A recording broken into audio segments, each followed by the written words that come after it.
আসসালামু আলাইকুম। আজকে আমাদের আলোচনার বিষয় হচ্ছে কোয়ালিটি কন্ট্রোল। তো প্রথমে বুঝতে হবে কোয়ালিটি জিনিসটা কি। কোয়ালিটি হচ্ছে একটা প্রোডাক্ট বা সার্ভিসের কাস্টমারদের যেই প্রয়োজনীয় চাহিদা সেটা পূরণ করার ক্ষমতা, অথবা কাস্টমাররা যেই আশা নিয়ে থাকে একটা প্রোডাক্ট বা সার্ভিসের প্রতি, সেই আশাটা পূর্ণ করা। ঠিক আছে, এটা হচ্ছে আমাদের কোয়ালিটি। তো এবার কোয়ালিটি কন্ট্রোল জিনিসটা কি?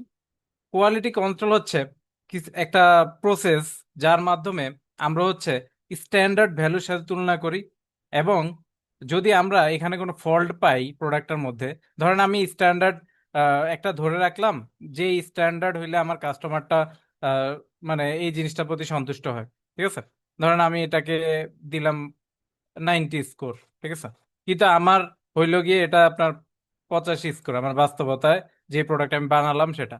তো এই যে আমার কিছু গ্যাপ রয়ে গেল, তো এটা আমি কি করব, এটা আমি পূরণ কিভাবে করা যায়, এটার জন্য কিছু স্টেপ নিব। ঠিক আছে, তো এই যে স্টেপ গুলা, যে ব্যবস্থাগুলা, আবার এই যে আমি স্কোর গুলার মাধ্যমে দেখলাম 90 আর 85 হইলো, এই যে সংখ্যার মাধ্যমে দেখলাম, এই যে পলিসিটা, এটাই হচ্ছে আমাদের কোয়ালিটি কন্ট্রোল। ঠিক আছে, তো কোয়ালিটি কন্ট্রোল অনেকভাবেই করা যায়। তা আমরা নিচে কিছু আলোচনা করি। যেমন কোয়ালিটিকে ক্লাসিফাই করতেছি দুইটা, যেমন একসেপ্টেন্স স্যাম্পলিং, তারপর কন্ট্রোল চার্ট। ঠিক আছে, মানে এর মাধ্যমে আমি কোয়ালিটি বুঝি। একসেপ্টেন্স স্যাম্পলিং মানে হচ্ছে একটা রেঞ্জ, যেটার মধ্যে থাকলে আমার জিনিসটা আসলে কোয়ালিটিফুল বা স্ট্যান্ডার্ড আছে। আর কন্ট্রোল চার্টে ও দেখবো আমরা এটা সামনে আপার লিমিট লোয়ার লিমিট ক্যালকুলেট করি। মানে ধরেন একটা আপার লিমিট ধরি আর একটা হচ্ছে লোয়ার লিমিট। তো আপার লিমিট লোয়ার লিমিটের মাঝে যদি আমার থাকে, তাহলে আমরা বলি যে এটা কন্ট্রোলে আছে। তো এই হচ্ছে বিষয়। তো এখানে অনেকগুলো ইয়ে আছে। আর প্রসেস ভ্যারিয়েবিলিটি, প্রসেস দুই ধরনের হইতে পারে, একটা হচ্ছে ইন কন্ট্রোল আর একটা হচ্ছে আউট অফ কন্ট্রোল। তো ভেরিয়েশন গুলা, এখানে আবার দুই ধরনের ভেরিয়েশন আছে, একটা র্যান্ডম ভেরিয়েশন আর একটা হচ্ছে নন র্যান্ডম ভেরিয়েশন। মানে র্যান্ডম ভেরিয়েশন হচ্ছে মানে ইউজ টু আমরা আহ, বাস্তব অর্থে প্রতিদিন ইউজ করার কারণে যে একটু ক্ষয় হয়, যেমন একটা থেকে আরেকটা 19-20 যেটা হয়। ঠিক আছে, 19-20 একটু ডিফারেন্স হইতেই পারে, মানে প্রাকৃতিক ভাবেই হয়ে যায় এটা। তো এই ধরনের কিছু হচ্ছে মানে র্যান্ডম। আর আরেকটা হচ্ছে এটা ন্যাচারাল যেটাকে বলে। আর আরেকটা হচ্ছে নন র্যান্ডম, ধরুন বাহ্যিক কোনো মেশিনের ত্রুটিজনিত কারণে প্রোডাক্ট গুলো সমস্যা হচ্ছে, তখন এটাকে বলা হয় নন র্যান্ডম। তো নন র্যান্ডম যদি হয়, তো সেই ক্ষেত্রে আমরা বলি যে আমাদের প্রসেসটা আউট অফ কন্ট্রোল, আমরা যেই কাজটা চালাচ্ছি এটা আউট অফ কন্ট্রোল, মানে প্রোডাক্ট গুলো আমি ইন কন্ট্রোল মানে একটা কন্ট্রোলে বানাতে পারতেছি না। তো এটাকে out of control, unstable, non random ভেরিয়েশনের উপস্থিতি তিন ভাবে বলা হয়। আর একটা হচ্ছে স্টেবল, যদি আমাদের ওই যে অ্যাকসেপ্টেন্স রেঞ্জের মধ্যে থাকে, অথবা ওই জিনিসটা মানে খুব প্রাকৃতিক ভাবেই কিছু ডিফারেন্স হয়, অত বেশি ডিফারেন্স না। তো এই ক্ষেত্রে এটাকে বলা হয় আমাদের স্টেবল বা ইন কন্ট্রোল। ঠিক আছে, তারপর হচ্ছে কন্ট্রোল চার্ট। তো কন্ট্রোল চার্টকে দুই ভাগে ভাগ করা হয়, একটা হচ্ছে রেঞ্জ চার্ট, মানে রেঞ্জের মাধ্যমে বের বের করা হয়। আর একটা হচ্ছে মিন চার্ট, তারপর হচ্ছে পি চার্ট, সি চার্ট, এগুলো আমরা দেখবো। আর প্রসেস ক্যাপাবিলিটিকে দুই ধরনের, সিপি আর সিপিকে।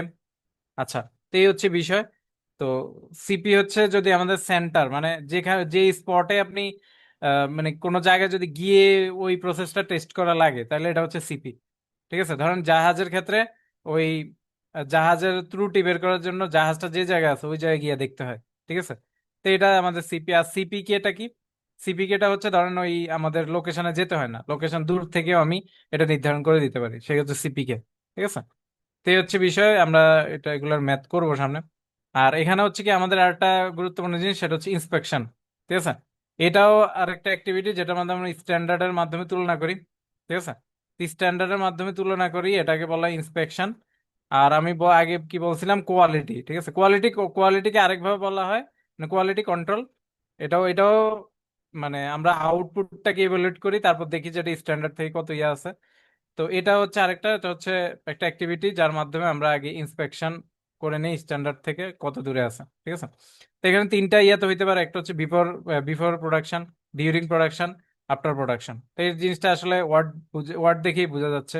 বিফোর মানে মানে আপনি ধরেন প্রোডাক্টটা তৈরি করার আগেই দেখে নিলেন কাঁচামালগুলো কেমন আছে বা কি। তারপর ডিউরিং প্রোডাকশন, ধরেন আপনার মেশিনটা ভালোভাবে তো চলতেছে কিনা, যান্ত্রিক কোনো ত্রুটি আছে কিনা। ঠিক আছে, আর তারপর হচ্ছে আফটার প্রোডাকশন, ফাইনাল যে প্রোডাক্টটা পাইলেন, ওটা কি আপনার কাস্টমার যে এটা চাইছে আপনার কাছে ওই রকম কি হয়েছে কিনা। ঠিক আছে, তো এই হচ্ছে বিষয়, এটাই আমাদের তিনটা ধাপ। তারপর হচ্ছে কিছু ইস্যু, যে ইস্যুগুলো আমাদের অবশ্যই মাথায় রাখতে হবে ইন্সপেকশন করার ক্ষেত্রে। ঠিক আছে, ইস্যুস কি কি? এটা হচ্ছে আমরা দেখি যে মানে আমাদের যে ফাইনাল প্রোডাক্টে এটা ডিফেক্ট হারটা কতটা, ঠিক আছে, এটা আমাদের মাথায় রাখতে হয়। তারপর আমরা কত কত মানে কত জিনিস নিয়ে আমরা ইন্সপেক্ট করবো, আবার কতবার করব, ঠিক আছে, এটাকে আমরা বছরে 10 বার করবো, 20 বার করবো, এই হচ্ছে বিষয়। তারপর at what points in the process inspection should occur, ঠিক আছে, ইন্সপেকশনটা কোন ধাপে গিয়ে হবে। কারণ দেখেন, আপনার যখন অ্যামাউন্ট অফ ইন্সপেকশন বাড়তেছে, কস্ট অফ ইন্সপেকশনও কিন্তু বাড়তে থাকবে। আপনার বেশি বেশি ধরেন এক্সপার্ট মানুষজন আনতে হবে, দেখাইতে হবে এই যে আমার এই জিনিসটা দেখে দেন। তো আপনি যত বেশি জিনিসটা ইয়া করবেন, তত বেশি লোকবল লাগবে স্বাভাবিকভাবে। তো এই যে আপনার কি হবে, খরচটা আস্তে আস্তে বাড়তে থাকবে। আর তারপর আপনি ইন্সপেকশন যদি বাড়াইতে থাকেন, তাহলে অবশ্যই আপনার ডিফেক্ট হওয়া জিনিসপত্র যে এক্সট্রা খরচটা এটা কমে আসবে, কারণ ডিফেক্টের পরিমাণ কমতে থাকবে বেশি যাচাই করার কারণে। এই যে কমে আসলো, বেড়ে গেল, তা আমরা কোন স্টেজে গিয়ে আমরা কোন অ্যামাউন্টের জন্য আমরা ইন্সপেকশন করব, ঠিক আছে। তো এটা বুঝতে হয়, এই যে দুইটা জিনিস যেখানে ছেদবিন্দু, ওই জায়গাটাই আমাদের অপটিমাল রিপ্রেজেন্ট করে, ঠিক আছে। তো এটা এই দুইটা গ্রাফের যোগফল হচ্ছে এটা, হ্যাঁ, ক্রিটিক্যাল পয়েন্ট আর কি। আচ্ছা, তে হচ্ছে বিষয়। আর আমরা হচ্ছে ইন্সপেকশন কি কি জিনিসের করি, যেমন র ম্যাটেরিয়াল, হ্যাঁ, যেগুলো পারচেস করে নিয়ে আসা হবে, finish product, before a costly operation, মানে অনেক এটা দামি ধরনের অপারেশন, এটা চালানো যাবে না। ধরেন একটা ব্রিজ বানাবেন, এখন পিলার বসাবেন, তো পিলার বসায় ফেললে তো এই নদী থেকে আবার উঠে আবার পিলার বসাবেন, ত্রুটি হইলে এটা তো খুব ঝামেলা। এটার জন্য আগেই আমরা কি করি, ইন্সপেকশন করে নিই।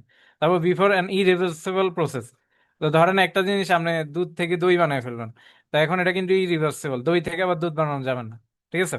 তো জিনিসটা কি হলো, তো আপনার দই যদি ভালো না হয়, তা আপনার কিন্তু ক্ষতি হয়ে গেল। তারপর বিফোর কভারিং প্রসেস, ধরেন একটা গাড়ির আপনি বডি লাগিয়ে দিবেন, তো ইনার যেই অংশটা এটাতে ধরেন আপনি কালার করবেন, তো কালারের মধ্যে অনেক জায়গায় ধরেন ত্রুটি আছে, কিছু কিছু জায়গায় গ্যাপ আছে এরকম। তো এখন আপনি যদি একবার কভার করে ফেলেন বা লাগিয়ে ফেলেন, তাহলে কিন্তু এটা কিন্তু আপনি মানে করাটা আবার সময় সাপেক্ষ, খরচের বিষয়। তো সব দিক থেকে এটার জন্য আমরা কভারিং এর আগে করে নেই আর কি। তো এই হচ্ছে কোয়ালিটি কন্ট্রোল, আশা করি বুঝতে পারছেন। তো নেক্সট ভিডিও দেখার আহ্বান জানিয়ে আজকের মতো এখানেই শেষ করলাম।